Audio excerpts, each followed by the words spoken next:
ভগবান বলে তোমাকে সব দেব, বিষয় দিয়ে সব ভুলিয়ে দেব, ধন দেব, জন দেব, সুখ দেব, শান্তি দেব, ঐশ্বর্য দেব, তাও যদি আমার ভজনে যায়, জ্ঞান ও বুদ্ধি বিবেক চৈতন্য সর্বস্ব ভগবান তার চরণে সমাহিত করে দেন। নাও সব নাও, নিয়ম তো তবুত ভুলে যা। কেন? তখন নাম হবে, যশ হবে, খ্যাতি হবে, প্রতিষ্ঠা হবে। তখন তো সেগুলো পেয়ে নাম যশ খ্যাতি প্রতিষ্ঠায় যদি আমরা ধারণ করতে পারি, শাস্ত্রে বলে তবে সেই কথা, তবে সেই এই মহিমা কীর্তন আমাদের হৃদগ্রাহ্য। তাই বললেন যে দিনে নিত্য কীর্তন ঈশ্বর দর্শন, রাত্রে রায় স্বরূপসনে রস আস্বাদন। দিনে দিনে বারে বিকার, রাত্রি অতিশয়, চিন্তা উদ্বেগ প্রলাবাদী যত শাস্ত্রে কয়। তাই স্বরূপ সনাতন আর রামানন্দ রায় রাত্রি দিনে করে দোহার প্রভুর সহায়। এরা দুইজন দিন রাত মহাপ্রভুর সঙ্গে। আর মহাপ্রভুর কি হয় জানো? দিনে যতটা না হয়, রাত্রি হলে পরে উদ্বেগ চিন্তা প্রলাপ বকতে শুরু করেন মহাপ্রভু। এত উদ্বেগে নিশ্চিন্ত হয়ে যান, কেন রাত হইলে হা কৃষ্ণ বলে মহাপ্রভু উদ্বিগ্ন হয়ে যান, চিন্তিত হয়ে যান।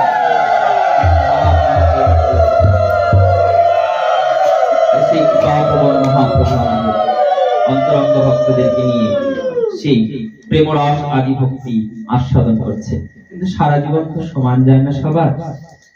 মানুষের জীবনে যেমন দিন আসে তেমন রাত্রিও আসে, সুখ যেমন আসে তেমন দুঃখ আসে, যেমন আনন্দ আসে তেমন নিরানন্দ উপস্থিত আছে। সুযোগ পেলেই চলে আসে, শুধু সময়ের অপেক্ষা। সময় সবকিছুকে ঘুরিয়ে নিয়ে চলে আসে, সবটাই ঘূর্ণীয়মান, কোনটাই চিরস্থায়ী নাই জগতে। তাই জন্য মহাপ্রভু এই পুরী ধামে যখন গমন করলেন, তার একজন অন্তরঙ্গ ভক্ত, ভক্তি প্রেমকে আশ্রয় করে যিনি কলিযুগে অবতীর্ণ হয়েছেন, নাম প্রেমকে যিনি শিরোধার্য করেছেন, সেই নামাচার্য ঠাকুর আমাদের কি জীবন তার। কিছু না, একটাই দোষ ছিল, ভগবানের লীলাতে তার বিশ্বাস হয়। মহাপ্রভু যেন এনার দ্বারা একটা জগৎকে শিক্ষা দিলেন যে সাক্ষাৎ ব্রহ্মা, ব্রহ্মশক্তির অধিকারী হয়ে, চিৎ শক্তির অধিকারী হয়ে যিনি জগৎকে এই সৃষ্টির কার্যের দ্বারা সুন্দর করে সাজাচ্ছেন, সেই ব্রহ্মশক্তির অধিকারী ব্রহ্মা, তিনি ব্রহ্মা হয়ে ভগবানকে চিনতে পারেনি। ভগবানের নিন্দা করে ফেললেন, ভগবানের সমালোচনা করে ফেললেন, ভগবানকে পরীক্ষা করার মতন দুঃসাধ্য কাজ পর্যন্ত করে ফেললেন, যেটা আমরা কলির জীব অহরহ করে যাই। ভগবানের উপরে বিশ্বাস না এসে, ভগবানের প্রতি আস্থা না রেখে আমরা ভগবানের মহিমাতে, ভগবানের লীলাতে পর্যন্ত সন্দেহ প্রকাশ করি। শাস্ত্রে বললেন এই রূপ যদি সন্দেহ থাকে চিত্তে, স্বয়ং ব্রহ্মা পর্যন্ত নিস্তার পায়নি ব্রহ্মশক্তির অধিকারী হয়ে, তাহলে আমাদের কি হবে? বলে কুল হারিয়ে কেঁদেও স্থির থাকতে পারবে না, অকুলে ভাসতে হবে। যেমন পরিস্থিতি হয়ে গেল হরিদাস ঠাকুরের, সেই ব্রহ্মা ব্রহ্মশক্তির অধিকার হয়ে অকুলে ভাসতে হলো। কখনো যে অকুলে ভাসে, যার কোনো কুল থাকে না, তাকে সবাই দূরে ঠেলে সরিয়ে দেয়। তাই দেখো হরিদাসের জীবন এমন, কেউ তাকে ভালোবাসে না, যমনেরা ভালোবাসে না। কেন? এই না ওই কাফিরদের, ওদেরকে কাফির বলে যারা বিধর্মী লোক, বলে ওদের হরি নাম করে। ইসলাম ধর্মের লোক দেখে, হিন্দু ধর্মের লোক তারাও দেখে না। কেন?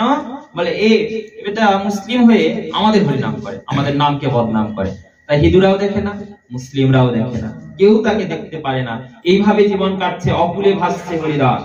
কিন্তু ভক্তি, নাম, প্রেম এতটা যদি হৃদয়ে থাকে, শাস্ত্রে বললেন কোনো কিছু প্রয়োজন হয় না। যার সঙ্গে ভগবান থাকে, ভগবত নাম থাকে, তার কাছে সব কিছু জগতে থাকেই থাকে। নাম প্রেমকে আশ্রয় করে মহাপ্রভু আশ্রয় নিতে এসেছিলেন পুরী ধামে, কিন্তু হরিদাস ঠাকুরকে আশ্রয় দেওয়া হয়নি। কেন? একটাই দোষ, তিনি হলেন জবরদস্তি।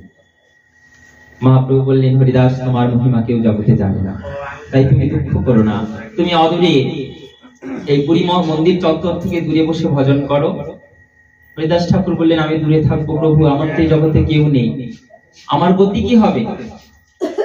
মহাপ্রভু বললেন হরিদাস, তোমার সমস্ত দায়িত্ব আমার, আমি রোজ তোমাকে, তোমার সেবার দায়িত্ব আমার, আমি রোজ তোমাকে জগন্নাথের মহাপ্রসাদ পাঠিয়ে দেব। প্রভু রোজ না হয় প্রসাদ পাঠিয়ে দেবে, কিন্তু আমার অন্তিমে কি হবে?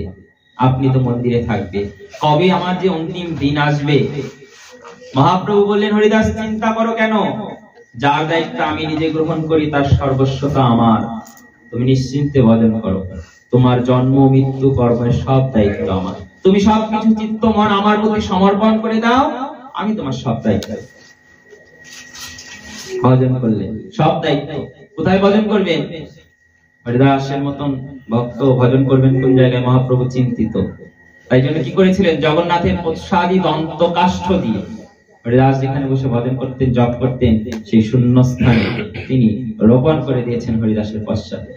সেই দন্ত কাষ্ঠের বকুল, সেই ছোট্ট দন্ত কাষ্ঠ থেকে গৌরহরি সৃষ্টি করে দিয়েছিলেন সেই সিদ্ধ বকুল, যেখানে বসে বসে হরিদাস ঠাকুর আমাদের নিত্য ভজন করতেন।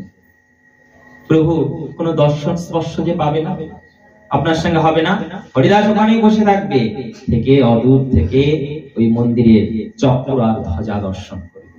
শাস্ত্রে বললেন, বিগ্রহ দর্শনে যদি অসমর্থ হও, অনেক কারণে, আমরা হয়তো অনেক সময় সূচি থাকি না, শৌচ থাকি না, অনেক সময় হয়তো সময় থাকে না, বহু সমস্যা থাকে জীবনে। শাস্ত্রে বললেন, যদি ভগবত মন্দির রয়েছে কিন্তু দর্শনে অসক্ষম হও, তাহলে মন্দিরের ধ্বজা চক্র আদি দর্শন করি। ইহা দর্শনেও ভগবত দর্শনের সমান ফল রয়েছে। তাই জন্য হরিদাস ঠাকুর বসে বসে ভজন করতেন আর মন্দিরের ধ্বজা চক্র বসে বসে দর্শন করতেন। সেই ধ্বজা চক্র দর্শন করে নামে প্রেমে আপ্লুত হয়ে হরিদাস ঠাকুর ভজন করেন। মহাপ্রভু রোজ প্রসাদ পাঠিয়ে দেন। মহাপ্রভুর অন্তরঙ্গ পরম ভক্ত, তার সঙ্গ পার্শ্বদ তার সঙ্গেই থাকে, নাম তার গোবিন্দ দাস। গোবিন্দ দাসের খুব আনন্দ, কেন? তিনি মহাপ্রভুর মতন ভক্তকে নিয়ে গিয়ে প্রসাদ দেন। এর থেকে আনন্দ আর জগতে কি হতে পারে? রোজ রোজ দেন। হরিদাস ঠাকুর বসে বসে অহর্নিশি নাম জপ করেন। চৈতন্য ভাগবতে বৃন্দাবন দাস ঠাকুর বললেন, হরিদাস ঠাকুর রোজ যে অগণিত হরিনাম জপ করেন তার একটি লক্ষ্য মাত্রা ছিল। কি? এক মাসে 1 কোটি নাম জপ করতেন হরিদাস ঠাকুর। প্রত্যেক মাসে 1 কোটি নাম জপ করতেন। সেই জন্য প্রত্যেক দিন হরিদাস ঠাকুরকে 3 লক্ষের অধিক নাম জপ করতে হতো। কারণ লক্ষ্যমাত্রা ছিল প্রত্যেক মাসে কোটি নাম জপ। সেই হরিদাস ঠাকুর আমাদের সেই মহামন্ত্র নাম জপ করে। গোবিন্দ দাস রোজ প্রসাদ দিয়ে যান, সেখানেই ভজন করে, মন্দিরে চক্র আর ধ্বজা দর্শন করে। কিন্তু সারা জীবন তো জীবন সমান চলে না, হরিদাসের জীবনেও শেষ পরিণতি প্রবণ। কবিরাজ গোস্বামী পাদ চৈতন্য চরিতামৃতের ভক্ত চরিত্রকে উপস্থাপন করে জগৎকে শিক্ষা দিলেন যে জীবের কিরূপ কর্ম করা প্রয়োজন। দেখো, আমরা গ্রন্থের মধ্যে প্রবেশ করব। গোবিন্দ দাস রোজ প্রসাদ নিয়ে এসে খুব আনন্দিত হয়। আজকেও গোবিন্দ দাস প্রসাদ নিয়ে এসেছে।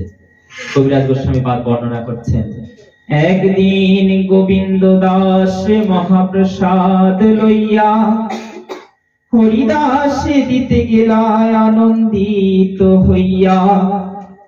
দেখেন হরিদাস প্রভু করিয়াছে শয়ন, আর মন্দ মন্দ করিতেছে সংখ্যা সংকীর্তন। যার প্রেমে যার নামে নাম যেন প্রাণ লাভ করে, সেই হরিদাস ঠাকুরের মতো ভক্তকে গোবিন্দ দাস প্রসাদ দিতে এসেছে। বলে একদিন গোবিন্দ দাস মহাপ্রসাদ লইয়া, জগন্নাথের মহাপ্রসাদ নিয়ে এসেছেন, হরিদাস দিতে আইলা আনন্দিত হইয়া। খুব আনন্দ যে হরিদাসের মতন ভক্তকে আমি প্রসাদ দিই। কিন্তু এসে আশ্চর্য হলেন, কেন? দেখেন হরিদাস প্রভু করিয়াছে শয়ন, আর মন্দ মন্দ করিতেছে সংখ্যা সংকীর্তন। এসে আশ্চর্য হয়ে গেলেন, এ কি কাণ্ড! যে হরিদাস নাম জপ পূর্ণ না করে জলস্পর্শ করে না, আজকে সেই হরিদাস শয়ন গ্রহণ করেছে। শুয়ে পড়েছে হরিদাস, আর নাম করছে কিভাবে? বলে মন্দ মন্দ স্বরে, মানে ধীরে ধীরে মন্দ মন্দ করিতেছে সংখ্যা সংকীর্তন। গোবিন্দ আশ্চর্য হয়ে গেল, কেন হরিদাস এ তুমি কেন হরিনাম ছেড়ে দিয়ে ভূমিতে শয়ন করেছো? কেন তুমি ধীরে ধীরে হরিনাম করছো? কি হয়েছে তোমার? গোবিন্দ কহে উঠিয়াছি করব ভোজন। গোবিন্দ দাস বলছে, হরিদাস উঠে এসো না গো, এসে তুমি ভজন গ্রহণ করো, সেবা গ্রহণ করো। কেন তুমি এইভাবে শুয়ে শুয়ে নাম করছো? হরিদাস কহে আমি করিব লঙ্ঘন। হরিদাস ঠাকুর বলছেন, গোবিন্দ আজকে আর আমি প্রসাদ পাবো না, আজ আর আমি প্রসাদ পাবো না, আজকে আমি প্রসাদ লঙ্ঘন করব।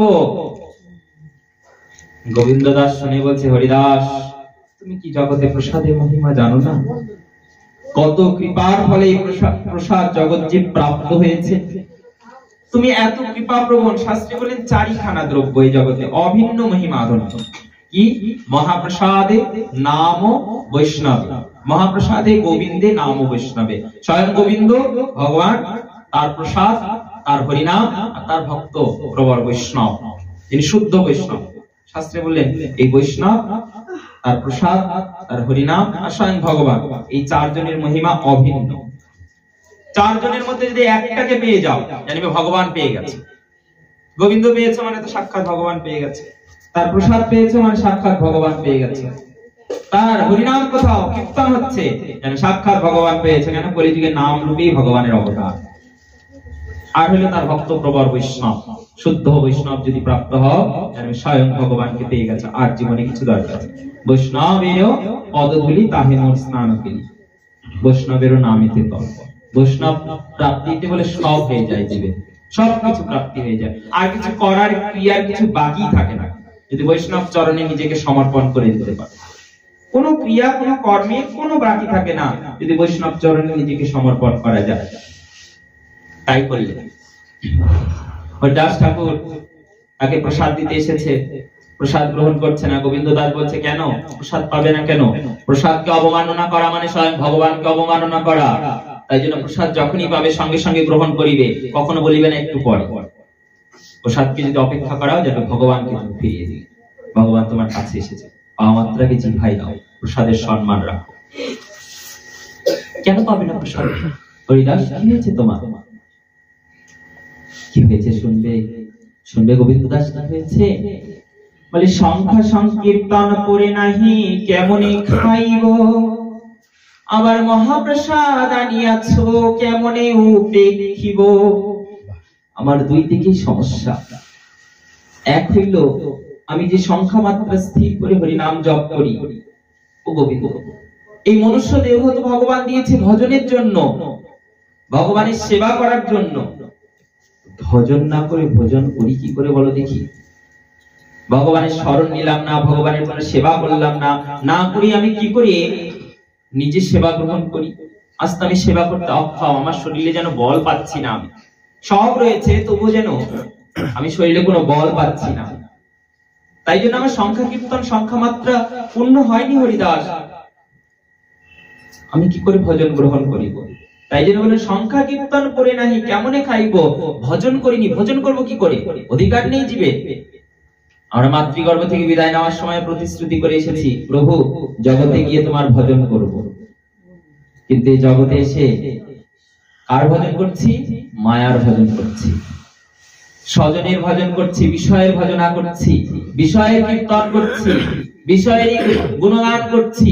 ভগবানের গুণগানও করি না, ভগবানের নামও নিই না, ভগবানের সেবাও করি না, সব ভুলে রয়েছি আমরা।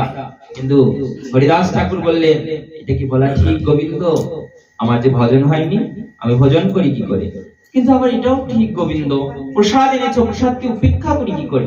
তাই বললেন মহাপ্রসাদ আনিয়াছ কেমনে উপেক্ষিব, এই মহাপ্রসাদটাকে উপেক্ষা করি কি করে? এটাও তো মুশকিল।